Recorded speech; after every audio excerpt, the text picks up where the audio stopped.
I spent 3 years renovating the ruined house I inherited. Then my parents tried to sue me, claiming my sister deserved half of it. So I set a legal trap and buried their case. All right, Reddit.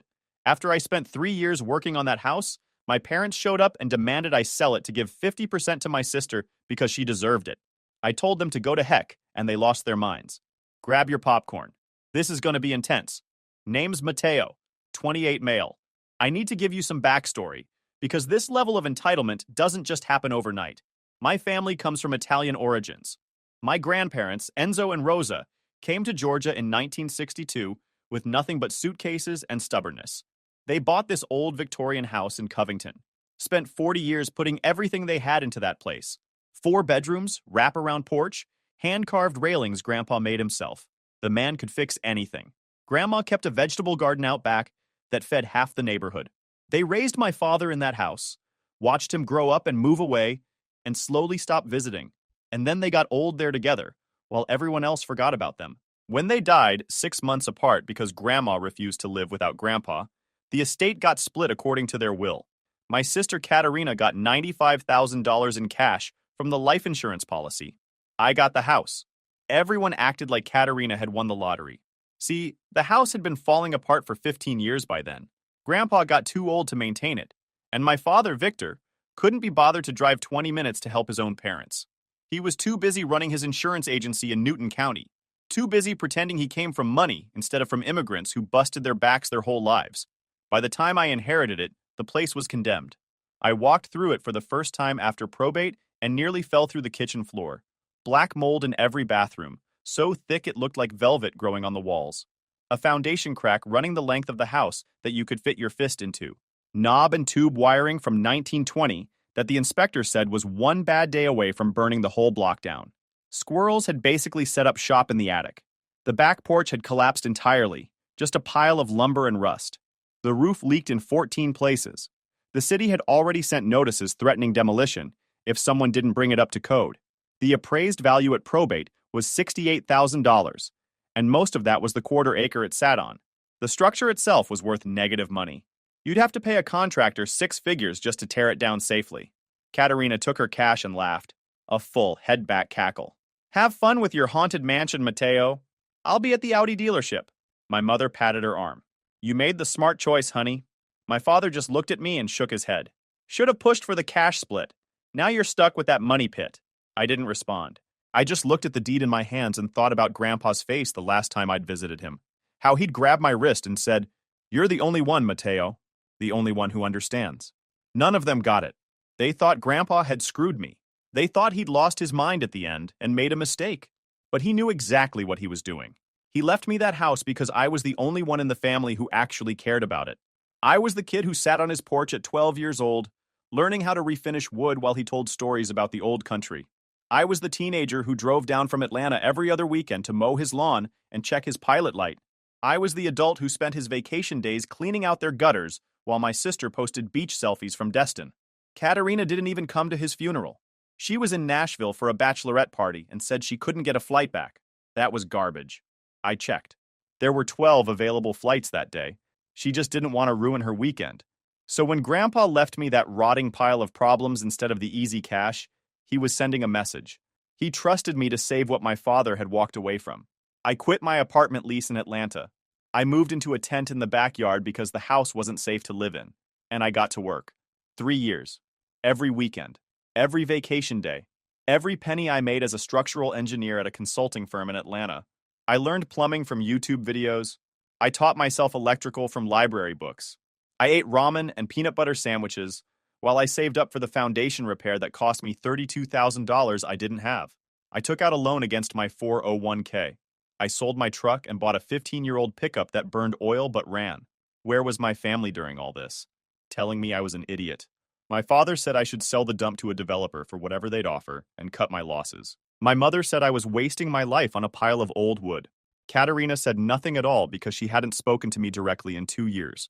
She communicated through my parents like I was some foreign country she needed interpreters for. Fast forward to now. The appraisal notification hit my inbox. $485,000. I read it 3 times.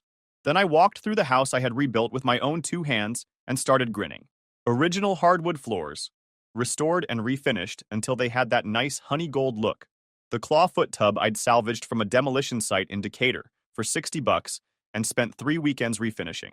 Custom kitchen cabinets I'd built myself, because contractor quotes started at $18,000. A wraparound porch that matched the original exactly, because I'd found Grandpa's blueprints in a water-damaged box in the attic. It was beautiful. It was mine. I had earned every square inch of it. And by Friday, my family showed up to collect. I pulled into my driveway after work to find my father's black Cadillac parked in my spot. Not on the street. In my spot, right in front of the porch steps, like he owned the place. My mother's Lexus was behind it. Katerina's white Mercedes was on the lawn. They were already inside. I'd given my mother the code to the smart lock 8 months earlier when I had rotator cuff surgery and needed someone to check on the house while I recovered. I'd asked her to water the plants. She did it once, complained it was too far to drive, and then stopped coming. But she'd never deleted the code from her phone. Of course she hadn't. I walked into my home to find all 3 of them set up like they were about to interview me. My father sat at the head of my dining table. My mother perched in the chair closest to him, her face arranged in that expression of wounded concern. And Katerina was sprawled on my couch with her Gucci sneakers on my cushions, scrolling through her phone. She didn't look up when I walked in, didn't acknowledge I existed, just kept thumbing at the screen with those acrylic nails. I set my keys on the counter. My father launched directly into it. He started talking about family responsibility, about how Grandma and Grandpa intended for the estate to be divided equally, about how it was morally wrong for one grandchild to do well while another struggled, about how he'd done some research on home equity loans, and the house could easily support a withdrawal of $200,000 at current rates. He said I should take out the loan, give $100,000 to Katerina, and keep the rest for myself as compensation for my labor. He said he'd already talked to a loan officer at his bank. He said the paperwork could be done in 2 weeks. He said it like he was presenting a business proposal, like we were negotiating a contract, like he hadn't just walked into my house uninvited to tell me what to do with my own property.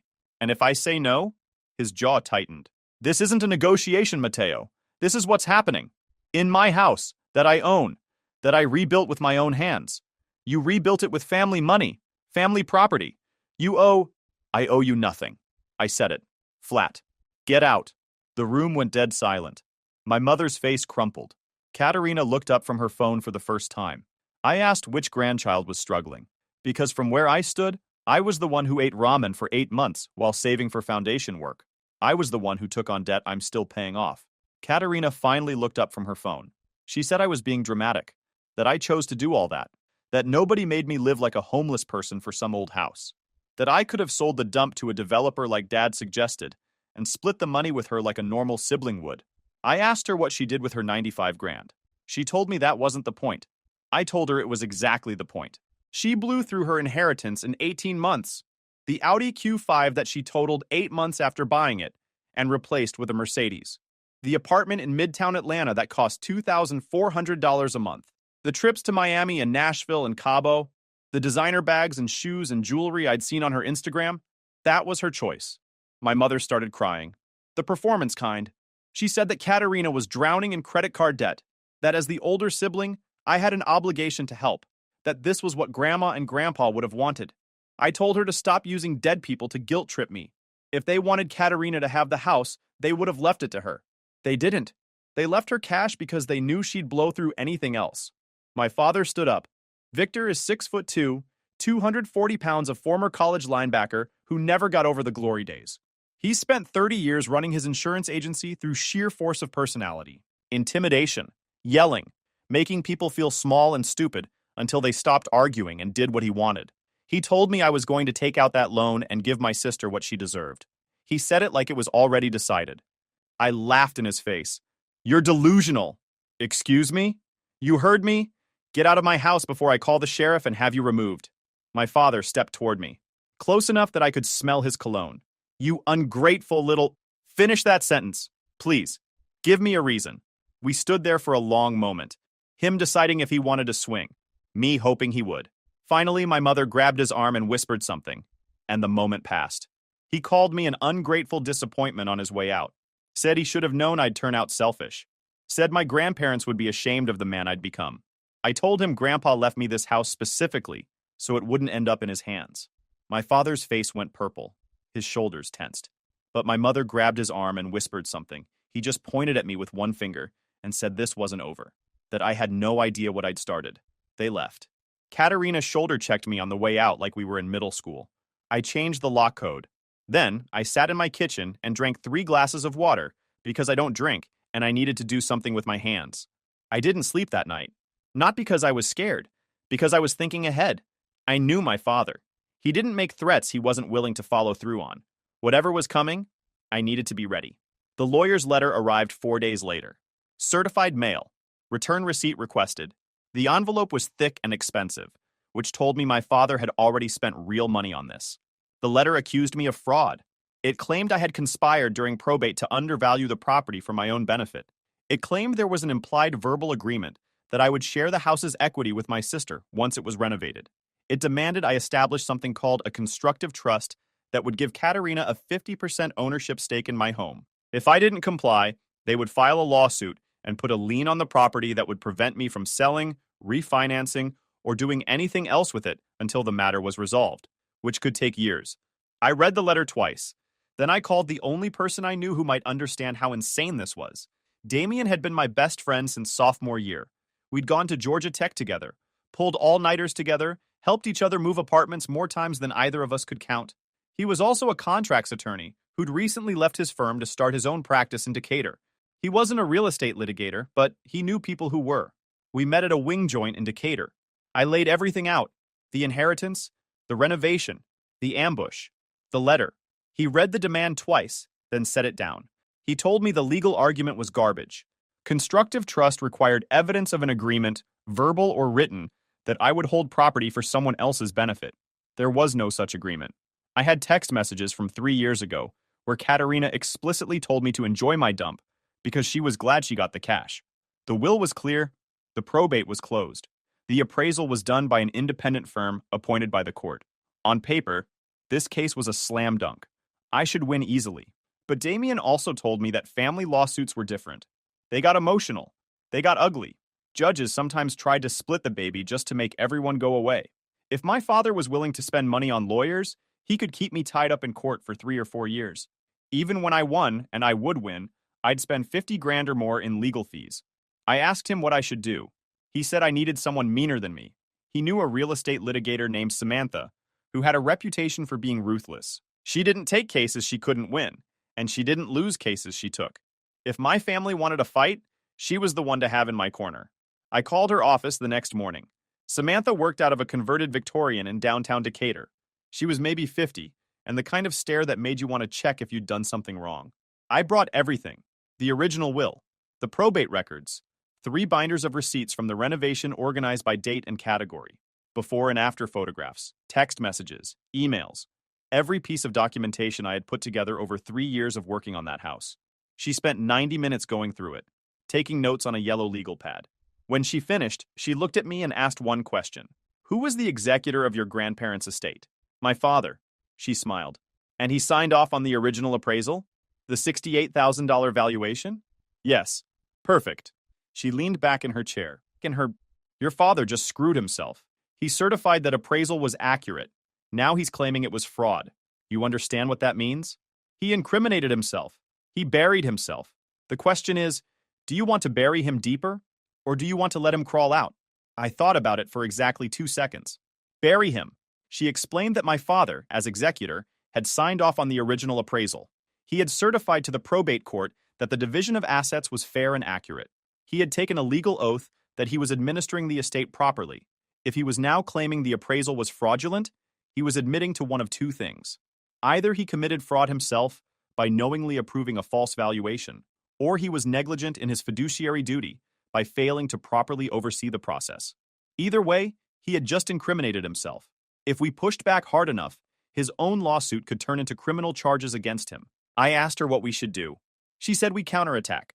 Make them regret putting any of this in writing. Within a week, she filed a motion for declaratory judgment affirming my sole ownership of the property. She also sent a letter to my family's lawyer that was 11 pages of legal destruction. It explained in detail exactly how pursuing this claim would expose my father to criminal liability for fiduciary fraud. The letter suggested that perhaps everyone should step back, take a breath, and reconsider the wisdom of continuing down this path. The silence lasted about 10 days. I spent those days installing a security camera system around the property. 4 cameras with night vision and motion activation. Cloud backup to a server. I had a feeling I was going to need it. I was right. Wade was a retired Marine who lived in the Blue Craftsman 2 doors down with his wife Ellen. We'd become friends over the past year. I'd helped him track down parts for his Mustang restoration. He'd helped me hang drywall when I hurt my shoulder. He was 63, built like a refrigerator. Ellen was sweet, always bringing over banana bread when she made a batch. The kind of neighbor who remembered everyone's birthday. Wade was the one who called me at work on a Wednesday afternoon. He said there was a moving truck parked in my driveway. 2 guys in work clothes were loading furniture from my house. My father was on the porch directing traffic. I told my project manager I had a family emergency and left. I drove home doing 20 over the speed limit. When I pulled up, I found exactly what Wade had described. A rental truck. 2 guys in gray jumpsuits carrying my couch down the porch steps. My father standing at the door with a clipboard, literally checking items off a list like he was running an office move. I found out later that my mother had apparently tried a few combinations on the lock code until one worked. Lazy security on my part. I only changed 2 digits. Wouldn't make that mistake again. Wade was on the sidewalk with his arms crossed. He'd positioned himself near the end of the driveway, close enough that anyone trying to leave would have to deal with him first. I got out of my truck and walked up the driveway. "What the heck do you think you're doing?" My father didn't even look at me, just kept checking his clipboard. "Recovering family assets. Keep loading, boys. Put my couch down, now." One of the movers hesitated. My father snapped at him to keep moving. "You have a court order?" I asked. "It's being processed." "So, that's a no." I turned to the movers. "You touch one more thing in my house, I file criminal charges. Burglary, theft. Your company loses its license. Your choice." The mover looked at my father, then at me, then at Wade, who had walked closer. The mover set down his end of the couch. His partner agreed. They got in the cab of the truck, started the engine, and tried to pull out. Wade stepped directly into their path and didn't move. The mover honked. Wade just stared at him. I told him it was okay. Let them go. He stepped aside and the truck pulled away. I got the company name and license plate on video. My father finally turned to look at me. His face was red. He said I was making a huge mistake, that he was trying to handle this quietly, as a family matter, but if I wanted to do it the hard way, he would bury me. I pulled out my phone and showed him the security camera footage. 4 angles, everything recorded, the illegal entry, the attempted theft, his admission that he didn't have a court order. All of it was already uploaded to the cloud. I asked him if he wanted to keep making threats, or if he wanted to leave before I called the sheriff. He left. But Katerina showed up about 30 seconds later. She must have been waiting around the corner, watching on her phone, because she pulled her Mercedes onto the lawn again and jumped out. She saw the couch still sitting on the grass. She saw our father's Escalade pulling away. And she started screaming at me.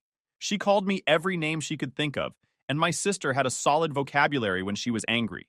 Then she got specific. "You manipulated Grandpa when he was dying. You poisoned him against us. You probably rewrote the will yourself. You didn't come to his funeral, Katerina. You were in Nashville living it up at some club. That's not—" I couldn't get a flight. There were 12 flights that day. I checked. She went quiet. Her face twisted into something ugly.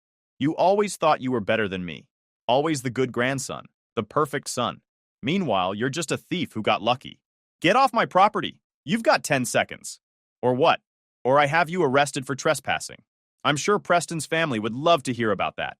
The color drained from her face. Just for a second. Then she recovered and said she would make me regret this, that she would ruin my reputation, that she would make sure I never had another peaceful day. I told her everyone who mattered already knew exactly who both of us were.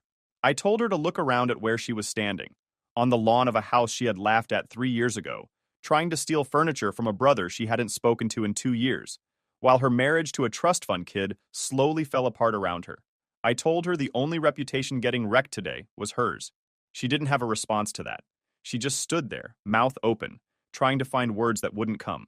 Then she got back in her car and drove away, tires spinning on my grass. Wade watched her go, then turned to me and said that was the most messed up family he'd ever seen. I thanked him for backing me up. He said that's what neighbors were for, and went back to working on his Mustang like nothing had happened. The movers had scratched up my hardwood floor. 6 months of finish work, ruined in 20 minutes. I spent the rest of the night sanding and resealing. It was better than thinking about what my family had become, or maybe what they had always been.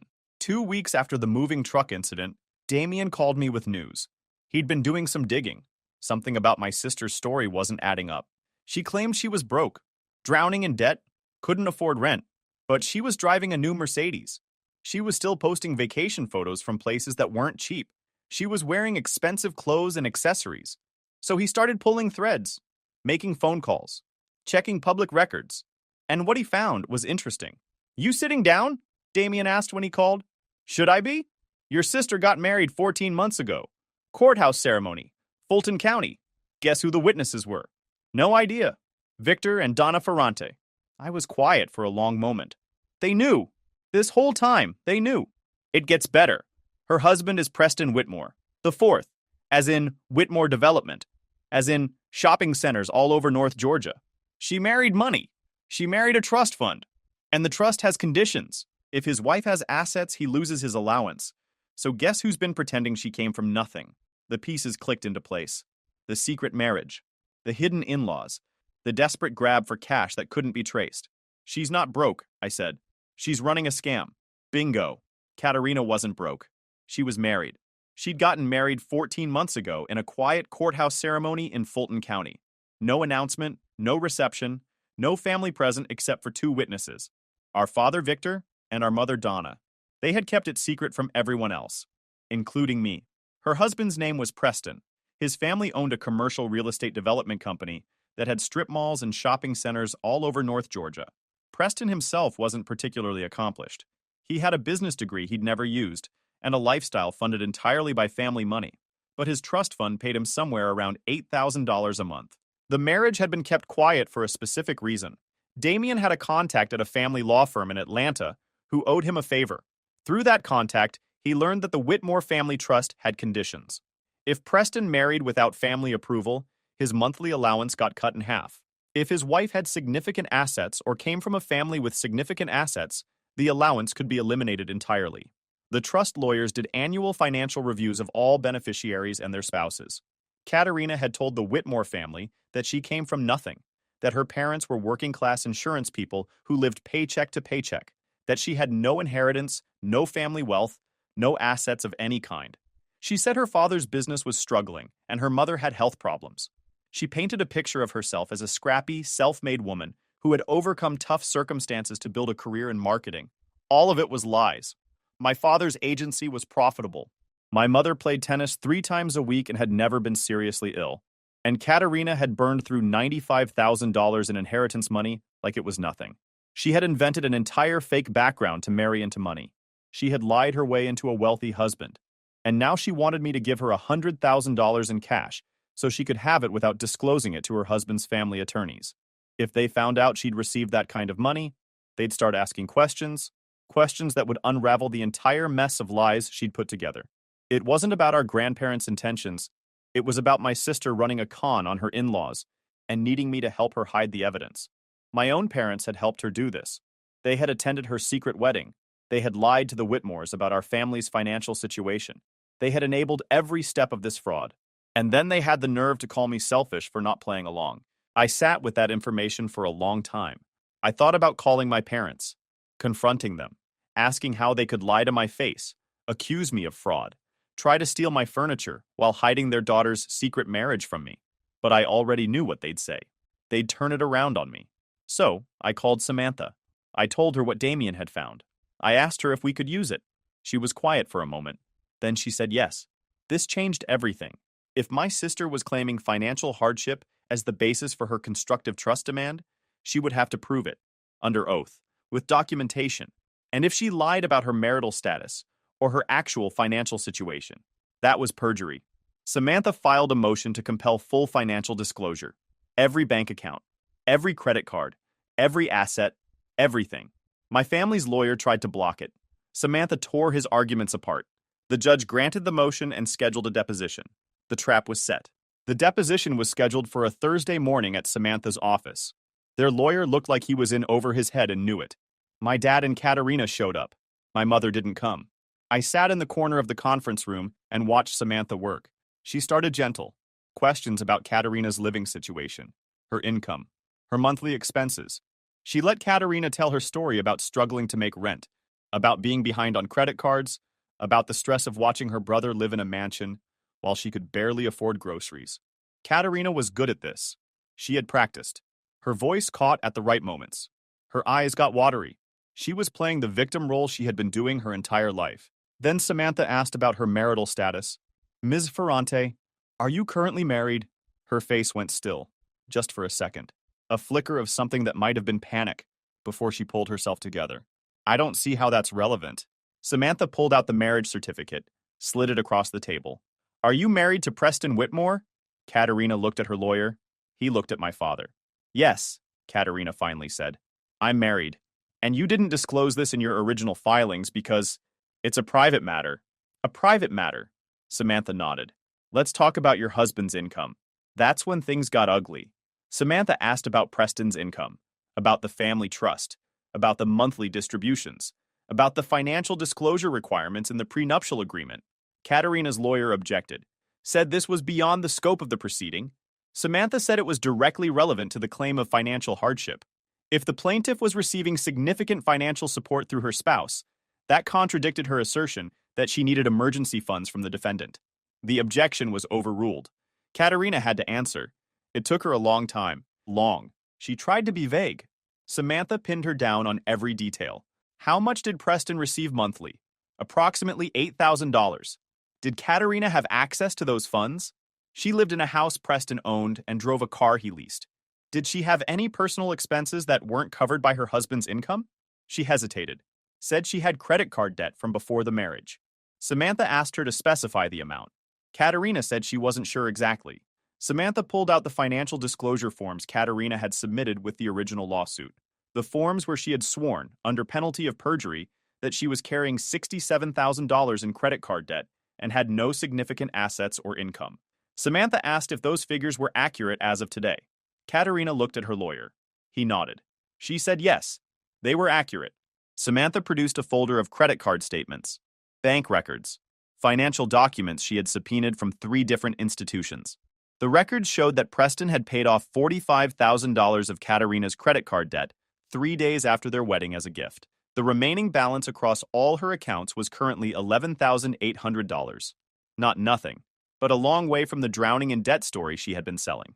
More than that, the records showed regular deposits into Katerina's personal checking account from a joint account she shared with Preston, between $1,000 and $2,000 a month, every month, for the past 14 months. Money that had never been disclosed. Money that made her claims of poverty look like what they were. A lie designed to justify stealing from me. Samantha asked why Katerina had represented her debt as $67,000 when the actual current amount was under $12,000. She asked why she had failed to disclose her marriage, her husband's income, or the joint account. Katerina's lawyer called for a break. They were gone for over an hour. When they came back, Katerina looked like someone had slapped her. Her lawyer looked like he wanted to quit on the spot. My father sat rigidly in his chair, refusing to make eye contact with anyone. The lawyer said they were withdrawing all claims, dismissing the lawsuit with prejudice, meaning it could never be refiled. No settlement, no conditions, complete and total surrender. He asked that we agree not to pursue perjury charges for the lies in the financial disclosures. Samantha looked at me. I thought about it. I want a written apology, signed by all 3 of them, admitting they made false claims and tried to defraud me. My father spoke for the first time since the deposition started. Absolutely not. I will never— Victor, Samantha cut him off. Your daughter just committed perjury on the record. Your wife helped her commit marriage fraud. You attempted burglary with witnesses. I can have all 3 of you in front of a judge by Friday. So you'll sign whatever my client wants you to sign, or I'll make sure the next 3 years of your life are miserable. Are we clear? The silence stretched. My father's face went through about 6 different shades of red. Fine, he said. Give me the paper. They signed the apology. My father walked out without looking at me, but Katerina stopped at the door. This isn't over, she said. I will never forgive you for this. I looked at her. The golden child. The one who got everything and still wanted more. Katerina, I don't need your forgiveness. She slammed the door behind her. I filed for a restraining order the next week. I had more than enough documentation. Samantha handled the paperwork. The hearing took less than an hour. The judge granted a protective order that prohibited my father, my mother, and my sister from coming within 500 feet of me or my property. They couldn't contact me by any means. They couldn't send other people to contact me on their behalf. Any violation would result in immediate arrest. They didn't violate it. What they did instead was fall apart. Damien kept me updated because he found the whole situation entertaining. My father's insurance agency took a major hit when word spread about the restraining order. In a town the size of Covington, news travels fast. When people heard that Victor Ferrante's own son had to get court protection from his family, they started asking questions. What kind of man treats his kids so badly that a judge has to step in? 3 of his biggest clients left within 4 months. He had to let 2 employees go and move to a smaller office space. The Rotary Club quietly stopped inviting him to speak at events. His reputation, which he had spent 30 years building, fell apart in less than a year. My mother stopped showing her face at her garden club meetings. Too many sideways looks. Too many whispered conversations that stopped when she walked into the room. She told people I had been manipulated by a girlfriend who turned me against my family. Which was funny because I didn't have a girlfriend. I had a dog. Her name was Rosie. Australian Shepherd mix with 1 blue eye and 1 brown eye. I found her at the animal shelter 2 months after the restraining order was finalized. She'd been there for 6 weeks because she was missing part of her left ear, and people always wanted puppies with no visible damage. She sat in her kennel and looked at me with the most tired, hopeful eyes I'd ever seen. I took her home that day. She turned out to be the best decision I'd made since working on that house.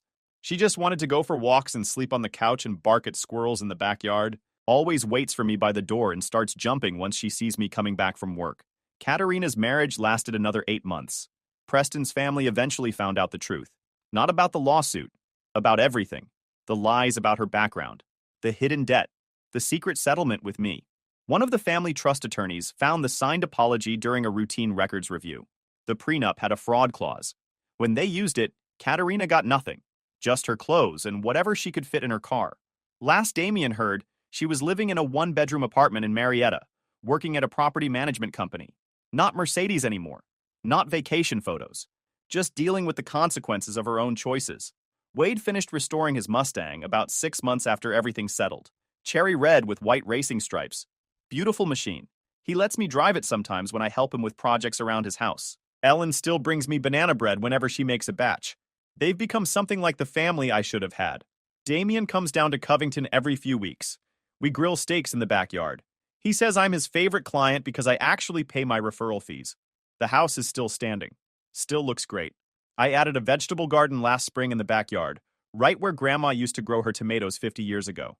I found photos of her garden in a water-damaged album in the attic. Same location, same southern exposure, same wooden stakes for the plants. I like to think she'd be proud. I like to think Grandpa would walk through the rooms and recognize what I was trying to do. Save something that mattered. Sometimes I think about my family. I wonder if they ever realized what they lost. Not the money. Not the house. Me. I would have helped them if they'd ever treated me like I mattered. But they didn't. They treated me like something to be used. And when I said no, they called me selfish.